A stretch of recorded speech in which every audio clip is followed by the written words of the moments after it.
Ну и в завершении выпуска традиционный корпоративный вечер компании «Алроса» в этом году обошелся без звезд эстрады. Однако на праздничном настроении работников это никак не отразилось. Со сцены прозвучали слова поздравлений от нового президента алмазной компании Андрея Жаркова. Также выступили сотрудники «Алроса». Именно они обеспечили концертную часть вечера. Татьяна Магит продолжит. Каждый год накануне 31 декабря все руководители предприятий компании ходят на корпоративный вечер. Уже давно его негласно называют президентским балом. В этот раз творческая команда обошлась без приглашенных звезд. Но это нисколько не отразилось на качестве концерта и даже наоборот. В очередной раз послужило доказательством того, что на всех площадках «Алроса» есть свои таланты.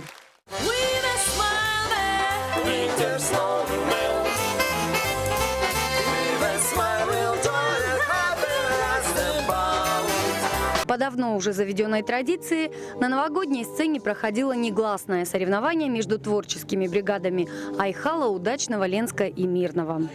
Это в обычной жизни они подземщики, экономисты и водители. Здесь, на сцене, каждый из них преображается и получает свою минуту славы. Но главное, чего ждут все сидящие в зале работники компании «Алроса» – выступление президента.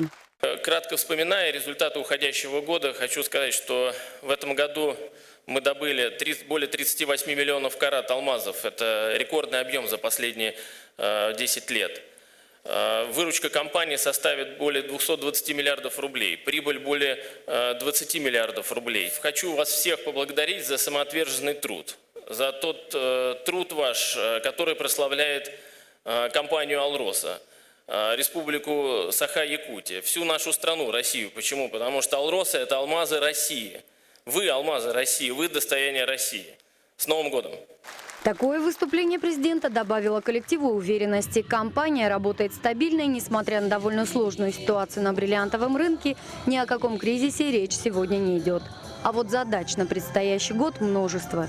И это говорит о том, что впереди хороший трудовой год.